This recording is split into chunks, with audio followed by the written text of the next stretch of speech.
blues fans, welcome to another episode of This Week in the Blues.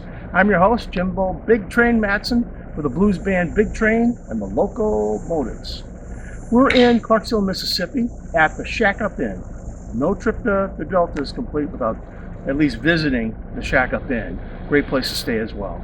The other thing that they have around the property is they have a lot of these bottle trees. I'll explain a little bit more about it at the end of the show.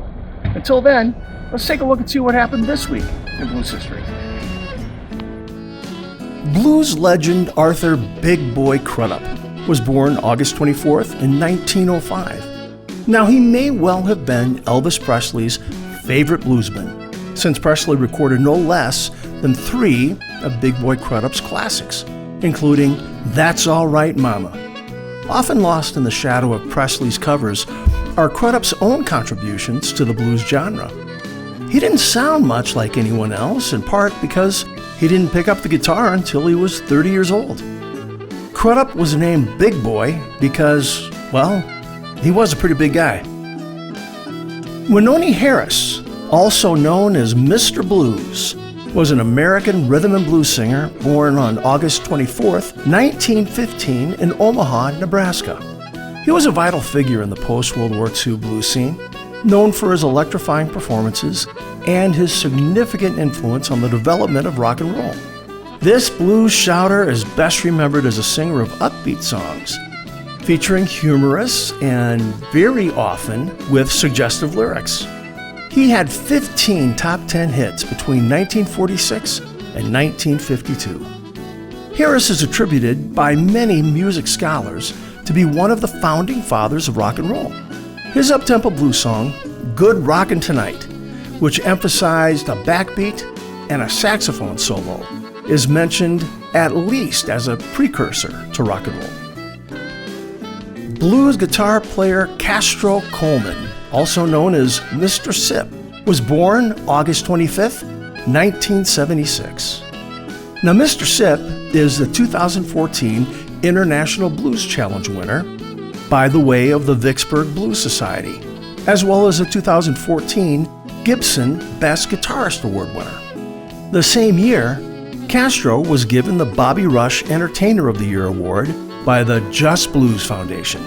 In 2015, he won several Jackson Music Awards, including International Male Blues Artist of the Year, and Entertainer of the Year. He's still out there playing festivals and venues, so if you have a chance to see him, it's a hell of a show. Blues shouter Jimmy Rushing was born August 26th in 1901. Rushing was known as Mr. 5x5, an affectionate reference to his height and girth ratio. Rushing is from Oklahoma City, which is the home base of our band, Big Train and the Loco Motives. Now, Rushing joined Walter Page's Blue Devils in 1927, and then joined Benny Moten's band in 1929. In 1935, Jimmy Rushing became the featured vocalist of Count Basie's orchestra. The highly influential blues drummer Odie Payne Jr. was born August 27, 1926, in Chicago. Over his long career, he worked with a range of musicians, including Sonny Boy Williamson II, Muddy Waters, Jimmy Rogers, Eddie Taylor, Little Johnny Jones, Tampa Red, Otis Rush, Yank Ratchell, Sleepy John Estes, Little Brother Montgomery, Memphis Minnie, Magic Sam, Chuck Berry, and Buddy Guy, just to name a few. In the late 1940s, Payne joined Muddy Waters Band and played on classic recordings like Hoochie Coochie Man. Here's a Ghost of Mississippi story. Delta Blind Billy, or just Blind Billy, was a traveling bluesman in Mississippi, and he performed with Arthur Big Boy Crudup and Papa Charlie McCoy. One of his notable songs, Hidden Man Blues, was an early variant of Man of Constant Sorrow, with the lyrics, Man of sorrow all my days, left the home where I've been raised. Now, he recorded his version of the song in the 1930s. His play on Man of Constant Sorrow suggests he traveled extensively, possibly through Appalachia. He is also known for recording songs about being an outlaw, despite the fact he was legally blind. Delta blues musician L.C. Ulmer was born on August 28th in 1928. His career spanned over half a century, and he was featured in the 2008 documentary film M for Mississippi, a road trip through the birthplace of the blues. Now, if you haven't seen it, it's available on YouTube. The family moved to a plantation near Moss Hill. Ulmer was the youngest of 14 children, and the whole family played music. Ulmer's musical journey gained momentum in the 1940s when he began performing in local juke joints and bars. In the 1950s, he recorded his first single, It's a Long Road, which showcased his raw talent and emotional depth. However, Ulmer's career remained relatively underground, as he focused primarily on playing in small venues across the Mississippi Delta. One of the most popular black female recording artists of the 1950s, Dinah Washington, was born on August 29th in 1924. Primarily a blues and jazz vocalist, she performed and recorded in a wide variety of styles, including R&B and traditional pop music. She gave herself the title Queen of the Blues.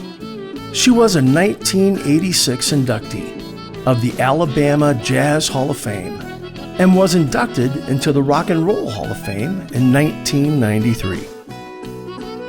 Blues guitar player and singer Luther Georgia Boy Johnson was born August 30th, with the birth year ranging anywhere between 1934 and 1941. He was born Lucius Brinson in Davisboro, Georgia. He was raised on a farm and taught himself to play guitar. He is sometimes credited with the blues names Georgia Boy, Snake, or Snake Boy. Now, after completing his service in the U.S. Army, Johnson eventually relocated to Chicago, Illinois in the early 1960s, where he backed Elmore James, Muddy Waters, and Chicago Bob Nelson. In 1970, Johnson moved to Boston and found work in the blues festival and college circuits, and recorded and released several albums. Jump blues piano player, singer, and songwriter Mercy D. Walton was born on August 30th in 1915. Now, one writer described Walton's songs as a series of memorable blues about the unattractiveness of rural life. And it was mostly aimed at the black migrant workers in Southern California who made up his typical audience. Walton was born in Waco, Texas, and started playing piano at the age of 13, and learned his style from many of the 10-cent party house piano players that played out in the country on weekends. He had a national hit on specialty records with One Room Country Shack, which is now considered a blues standard. Now let's talk about the Delta bottle trees. Now, they're a southern folk tradition originating in Africa, where glass bottles were used to trap evil spirits and protect homes. The primary belief is that the bottles, especially the blue ones, can lure evil spirits at night. The spirits get mesmerized by the light and color, becoming trapped inside the bottle until the morning sun destroys them. In the Mississippi Delta, this tradition evolved into placing colorful bottles on dead trees or metal rods as decorative garden art. Although blue bottles were particularly prized, any bottle that catches the light can be used, creating poor man's stained glass that symbolizes Southern hospitality and creativity. Well, blues fans, we just covered some of the highlights here. Now, if you want to know more about these artists or the other things that happened this week in the blues, be sure to follow our social media pages or visit our website at bigtrainblues.com. There's always a lot of information out there. Now, we'll have a brand new episode next week, so we'll see you then.